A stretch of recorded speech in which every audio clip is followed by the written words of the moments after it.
Historias para Catecismo. La verdadera sabiduría cristiana se encuentra en el Catecismo.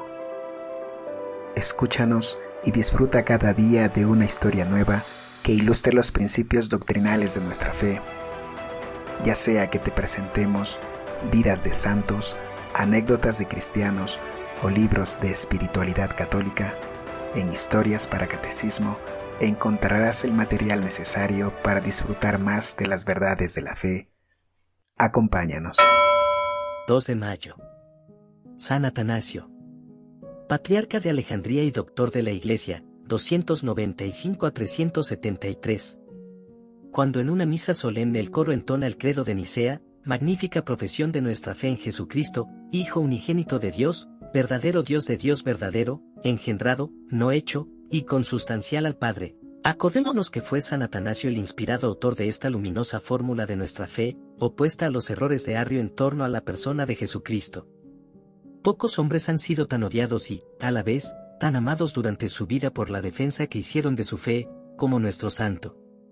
Fueron tan implacables con él los arrianos, sus enemigos jurados, como abnegados y fieles sus amigos, de modo que la historia de su vida tan agitada, tan combatida y, a la vez, tan fecunda, viene a ser la historia misma de nuestro credo católico. San Atanasio fue oriundo, a lo que parece, de Alejandría, en el Bajo Egipto, y vio la luz primera el año 295. Sus progenitores fueron cristianos y de origen griego. Con solo mencionar la famosa biblioteca de Alejandría, su escuela filosófica y su museo, podemos hacernos cargo de la celebridad de esta capital culta, la primera del mundo, a la sazón, después de Roma, pues Atenas se hallaba ya en decadencia. Griego por educación, como lo evidenciaba la flexibilidad de su dialéctica, Atanasio era también, por la tenacidad de su fe y su independencia frente al poder civil, hijo de esos egipcios cruelmente perseguidos por el emperador Domiciano, quienes tenían a gala ostentar en sus cuerpos las cicatrices de los latigazos recibidos por la defensa de sus creencias. Durante su juventud gozábase participando de las austeridades y asperezas practicadas de modo tan sublime por los solitarios de Egipto, pues parece ser que hacia los 20 años tuvo relaciones muy cordiales con el más eminente de entre ellos, San Antonio, según se desprende de sus mismos escritos. No tendrá en su destierro amigos más fieles que los monjes, y en la soledad de las abrasadas arenas y de las rocas desnudas de sus cenobios irá a ocultarse. Para reunirse con ellos, remontará el Nilo en barca pasando delante de las pirámides 3 veces milenarias. Arrio, el heresiarca. Por aquellos días, San Áquila, patriarca de Alejandría, acababa de ordenar de presbítero a un hombre ambicioso e inquieto, dotado de excepcionales cualidades. En la discusión no tenía igual. Llamábase Arrio y su vasta cultura le sirvió de mucho después de su ordenación, obtenida por astucia, para conseguir la regencia de una parroquia importante de la ciudad de Alejandría, la de Baucalis. Además tuvo a su cargo la explicación de las Sagradas Escrituras. En estos ministerios se ocupaba desde hacía 8 años, cuando el piadoso patriarca de Alejandría supo con tristeza que el párroco de Baucalis profesaba doctrinas extrañas respecto a la adorable persona del Hijo de Dios. Sostenía, por ejemplo, que la segunda persona de la Santísima Trinidad no había existido desde toda la eternidad, y que el Hijo de Dios no era otra cosa que el primogénito de los hombres creados. Semejante aserción era un desatino de graves consecuencias. El adorable misterio de un Dios hecho hombre y muriendo por nosotros no era, según eso, más que un sueño. La economía de la redención quedaba desbaratada, el abismo insondable abríase nuevamente tan aterrador entre la desventurada humanidad y la inaccesible divinidad como en los tiempos primitivos, y el mundo no había progresado más después de la predicación del Evangelio que antes de la venida del Salvador. San Alejandro, sucesor de San Áquila, se vio precisado a excomulgar a Arrio, pero esa providencia era tardía y el mal muy considerable ya, pues la nueva doctrina seducía a los cristianos poco firmes en sus creencias. El amenguar la majestad de Jesucristo, y, por ende, el rigor de la justicia divina, era, para las almas sensuales y frívolas, ocasión para lanzarse libremente por la pendiente de sus vicios. En Cesarea, donde se refugió, Arrio tenía numerosos partidarios, aun entre los obispos. Uno de ellos, Eusebio de Nicomedia, le animaba a proseguir su apostolado. En Alejandría, parte del pueblo simpatizaba con él, pues poseía un don especial para ganarse las voluntades sobre todo del devoto sexo femenino. Difundíanse entre el pueblo canciones populares para uso de los viajeros, marineros y artesanos, con objeto de ganar para su causa a los ignorantes. Arrio lo dirigía todo, él había compuesto la letra y la melodía. Celebraban concilios, unas veces los partidarios del hereje, quienes confirmaban sus doctrinas, y otras los católicos, en los que era excomulgado. En fin, todo el Oriente ardía por esta época, 324 a 325, en llamas encendidas por la herejía, y la Iglesia veíase amenazada por el peligro más grave que jamás corriera. San Atanasio, diácono. Concilio de Nicea. Por el mismo tiempo, prendado el patriarca de la santidad y ciencia de Atanasio, le nombró secretario suyo y le ordenó de diácono. De baja estatura y complexión enclenque, ¿qué podía hacer este hombrecillo, como despectiva y rabiosamente le llamara un día Juliano el apóstata? Pero Atanasio, que por natural propendía a ser grande en todo, se había ya dado a conocer, apenas cumplidos los 24 años, con la publicación de una obra de vigor y claridad poco comunes, intitulada Discursos contra los gentiles, en los que la idolatría era ridiculizada y aplastada. Sin embargo, el emperador Constantino, cuyos sentimientos eran profundamente cristianos, inquieto por esas disputas y controversias, decidió poner término a tales escándalos y convocó, al efecto, a todos los obispos de la tierra habitable, para oponer al enemigo de la Iglesia, los batallones de la falange divina. El lugar elegido para la asamblea fue Nicea de Bitinia.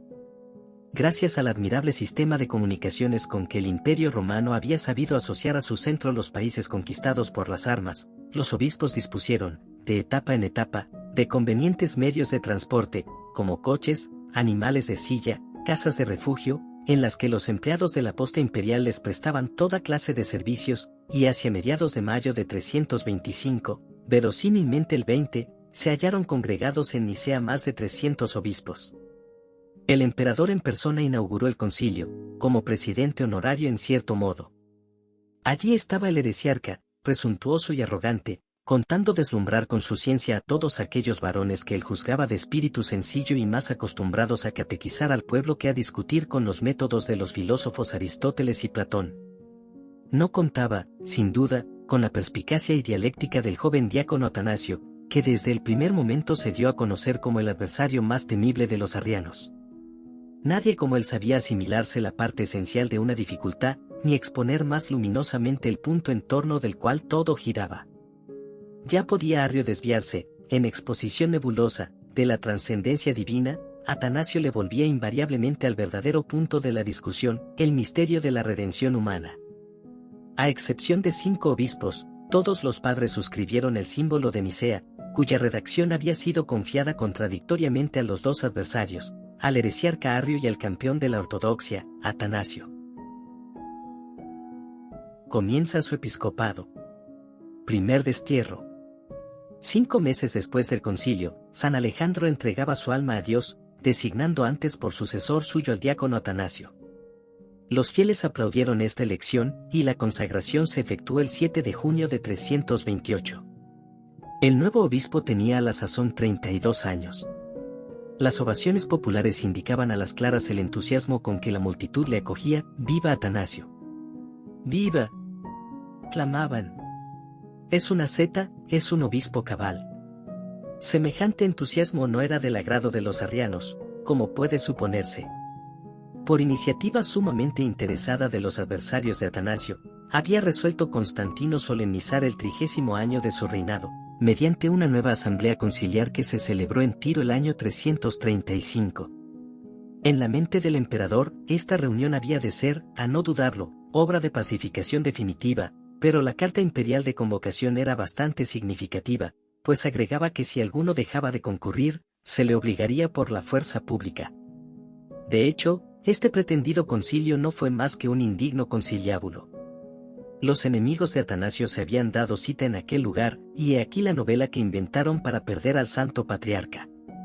Le acusaron de haber mandado a uno de los suyos que asesinara a Arsenio, obispo de Ipselis. Y el brazo seccionado de la víctima fue paseado por la ciudad como prueba fehaciente de su crimen. Se abrió investigación, y Atanasio descubrió muy pronto su astuta patraña y se ingenió para dar con el paradero del pretendido muerto, el cual se había ocultado en un monasterio. El desventurado cómplice solicita humildemente el perdón y, por orden del Santo Patriarca, se mezcla ocultamente entre la asamblea conciliar. Llega el momento en que los acusadores, en tono melodramático, piden venganza y, abriendo una caja misteriosa, sacan de ella un brazo seco. Entonces Atanasio se levanta y dice: ruego a los que conocían personalmente a Arsenio que se sirvan levantarse. Luego, mostrándole su pretendida víctima, les dice: ¿es este Arsenio, a quien he matado y al cual he hecho cortar el brazo? Arsenio mostró a todos ambos brazos y el patriarca prosiguió: a mis acusadores les corresponde ahora averiguar el lugar donde podía llevar oculto el tercero. Pues bien, aunque nada podía servir tanto a la causa del santo obispo como una victoria tan mortificante para sus enemigos, con todo, estos no desmayaron, sino que imaginaron una nueva acusación, la más conducente a impresionar el amor propio de Constantino. En efecto, se le acusó de haber monopolizado el trigo para distribuir grandes limosnas a los pobres de Alejandría, ocasionando de ese modo el hambre en Constantinopla, la gran ciudad, tan gloriosamente fundada por el emperador, su capital y objeto de legítimo orgullo. Esta vez la acusación tocaba a Constantino en lo más sensible, era como echar aceite al fuego. El emperador no esperó que el acusado presentase su defensa, sino que, para poner fin a toda discusión, dio orden de conducir a Atanasio a Tréveris de las Galias. La orden se ejecutó en 335, y el patriarca fue alejado de su patria hasta la muerte de Constantino, 337. Regreso de San Atanasio. El recibimiento triunfal y la alegría del pueblo al ver de nuevo a su amado prelado, después de 28 meses de destierro, no son para describirse. Por desgracia la paz fue de corta duración, pues los arrianos no cejaron hasta conseguir sus malvados intentos. Apoyándose en el emperador Constancio, uno de los hijos de Constantino, a quien le había correspondido en herencia gran parte del oriente con el Egipto, y que estaba ya tocado de la herejía de Arrio, reunieron un conciliábulo en Antioquía, depusieron a Atanasio por segunda vez, y eligieron en su lugar a un sacerdote egipcio por nombre Pistos. Durante más de un año, el legítimo patriarca hubo de vivir en su metrópoli frente a su rival.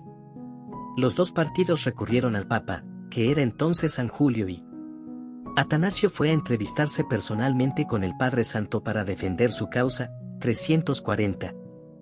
Julio y confirmó a Atanasio en la posesión de su obispado y condenó a los herejes con nuevo anatema, pero esta sentencia no pudo restablecer al santo patriarca en su sede, a pesar de que los concilios de Roma, 341, y de Sárdica, 344, hubiesen votado a su favor, pues los orientales proseguían la lucha sin descanso. Cuando desde el principio de su estancia en Roma se le vio, acompañado de dos monjes que llevó consigo del desierto, observando vida de verdadero asceta, una simpatía general rodeó su persona. Fue el oráculo de lo más escogido de la sociedad romana y de las familias senatoriales, tales como la de la Virgen Marcela. Dio a conocer la maravillosa vida de los monjes de Egipto, en particular la de su íntimo amigo San Antonio, cuya compendiada vida escribió más tarde.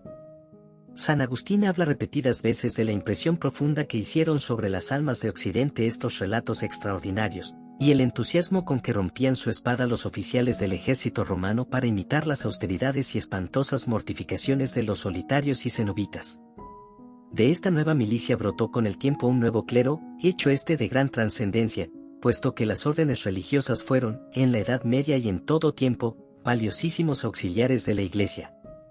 Llegó por fin el día en que Atanasio, perseguido siempre y siempre vencedor, fue restablecido en su sede por Constancio, que gobernaba Italia, Grecia y el África romana. El 21 de octubre de 346, el santo patriarca entró triunfalmente en Alejandría en medio de un entusiasmo indescriptible.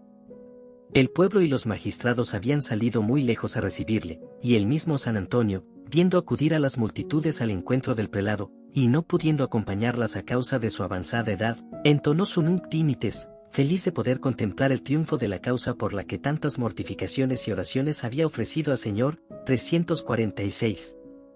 Después de la trágica muerte de Constante, 350, la tiranía sectaria de Constancio se encontró sin cortapisas, y casi al mismo tiempo murió el santo Papa Julio y el más sólido apoyo de Atanasio. Celebróse concilio en Arles, 353, y más tarde en Milán, 355, pero tanto en el uno como en el otro, Constancio hizo alarde de un despotismo sin igual. Mi voluntad, dijo, es la norma que únicamente debe seguirse. Con tales disposiciones bien se echa de ver que la fuerza y la resistencia acabarían por rendir a la mayoría de los obispos. El nuevo papa, Liberio, fue arrestado y conducido con buena escolta a la corte imperial y luego desterrado a Tracia. Quedaba Atanasio. Reducirle por amenazas era imposible, apoderarse de la mano armada era muy arriesgado, pues su popularidad era grande. A principios del año 356, se fraguó una sublevación popular en Alejandría. En su iglesia se celebraba la vigilia de una fiesta, matones reclutados entre la hez del pueblo hacen repentina irrupción en el templo. Atanasio, sentado en su silla patriarcal, se resiste a abandonar el puesto, pero los forajidos le apremian más y más, sus amigos consiguen librarle no sin gran trabajo, le sacan de la ciudad y le ocultan. Esto bastó para que el emperador pudiera decir, Atanasio ha huido. En consecuencia alzaron en su lugar a un tal Jorge de Capadocia, hombre grosero y brutal. Durante 18 meses reinó el terror en Alejandría y la sangre de los mártires corrió a raudales. Vida accidentada y regreso a Alejandría. Entretanto, el legítimo patriarca dirigió sus pasos hacia los desiertos del Alto Egipto. Los monjes le acogieron como a un padre, recordando que era el mismo a quien San Antonio había legado su túnica al morir. Pero, hostigado sin cesar, Atanasio tuvo que andar errante de desierto en desierto todo el tiempo que duró el reinado de Constancio, o sea durante 6 años, no siendo jamás denunciado por nadie, antes, al contrario, resguardado siempre por la fidelidad de sus huéspedes, muchos de los cuales se dejaron torturar antes que traicionarle. Su abnegación y la singular protección de la providencia le apartaron de todos los peligros. Permanecía con frecuencia oculto en una cisterna, privado de la vista y trato de sus amigos y algunas veces hasta de la luz del sol. El único comercio con los hombres era la visita de un siervo leal que le procuraba lo necesario para la vida o le llevaba las cartas que le escribían. Sin embargo, una tarde en que, saliendo de su escondrijo ordinario, se remontaba Atanasio por el Nilo en barca, oyó tras y ruido de remos. Era, en efecto, la galera imperial que le daba alcance. ¿Habéis visto a Atanasio?, le preguntaron. Sí, por cierto, respondió este deformando su voz, va delante de vosotros, remad enérgicamente y daréis con él. La galera le dejó pronto atrás, y, cambiando de rumbo, el proscrito se volvió a su retiro. A la muerte de Constancio, Juliano el apóstata, alardeando tolerancia, le levantó el destierro, 360. Nada hay tan maravilloso como las recepciones que los fieles de Alejandría le hacían cada vez que regresaba del destierro. Esta vez fue más solemne que si entrara el mismo emperador. Todo el pueblo, en orden de edades, estados y oficios, salió a recibirle. Vino el santo montado sobre un jumento, representando la entrada triunfal de nuestro Señor en Jerusalén, y todos daban voces de júbilo.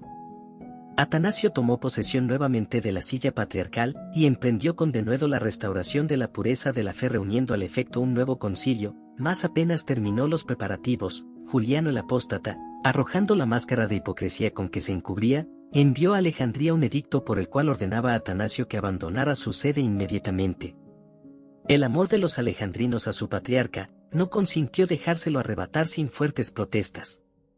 Escribieron, pues, a Juliano para moverle a compasión. Pero por toda respuesta, el apóstata envió tropas a Alejandría con orden de apoderarse de Atanasio. El santo patriarca huye una vez más, 362, y con ello surgen nuevas alarmas. Mas, justicia divina, 9 meses después de este suceso Juliano cae herido por una flecha en una expedición contra los persas. Últimos años y muerte de San Atanasio. En el reinado de Joviano, inmediato sucesor de Juliano, la Iglesia pudo disfrutar de unos días de paz. Valente, que sucedió a Joviano, 8 meses después dio un edicto desterrando a todos los obispos llamados por sus predecesores. Era la última prueba para el intrépido y sublime Errabundo. A principios del año 366 consiguió entrar en Alejandría, y acabó en paz su penosísima carrera, invicto siempre, pues nunca abandonó la empresa sino para proseguirla luego con más ardor, siempre valiente, siempre tenaz, siempre inquebrantable en su amor a la verdad católica. Los 7 últimos años de su vida solo pueden considerarse como de descanso si se comparan con los anteriores, pero para otro que no fuera él, bien pudieran pasar por años de cumplida actividad, pues, cada día más, Alejandría viene a ser como el centro del Oriente católico, y Atanasio el consejero de los verdaderos ortodoxos. De todos los ámbitos del universo se le consulta, escribe, da alientos, refuta, fortalece, ilustra. Sus últimos escritos son, sin duda, tranquilos y reposados, como sus comentarios sobre la Biblia, en los que ya no campea el ímpetu que anima su historia de los arrianos, o la apología al emperador Constancio, tan digna, y en la que el santo obispo, con entereza y valentía se justifica de las calumnias de que es objeto, se ve en ellos a un padre que conversa con sus hijos, a un buen pastor preocupado únicamente del progreso espiritual de sus ovejas. Con todo, sigue siendo lo que ha sido toda su vida, el intrépido guardián de la integridad de la doctrina católica, el defensor acérrimo de la consustancialidad del verbo. Tal nos le presentan su exposición de la fe, el discurso contra los arrianos y su carta a los obispos ortodoxos. Había gobernado la Iglesia de Alejandría por espacio de 46 años, ya de cerca, ya de lejos, y ni un solo minuto abandonó sus sagrados deberes ni modificó su manera de proceder. El Señor juzgó que este valiente adalid y siervo suyo, que tanto había trabajado por su causa, era digno de descansar ya, y le llamó en la noche del 2 al 3 de mayo de 373. Inmediatamente después de su muerte comenzaron a honrarle, y es tal vez uno de los primeros obispos no mártires que haya recibido culto público. La fiesta de San Atanasio se fijó en el 2 de mayo, y el Papa San Pío V, en el siglo XVI, la elevó a rito doble. En la vida de este gloriosísimo doctor podemos considerar cómo resplandece el poder de Dios, que de tal manera arma y esfuerza a un hombre flaco, que toda la potencia de los reyes y príncipes, de los ejércitos y de todo el mundo y hasta el infierno, no puede prevalecer contra él. Aprendamos, también, con qué constancia y firmeza debemos mantener la pureza de nuestra fe.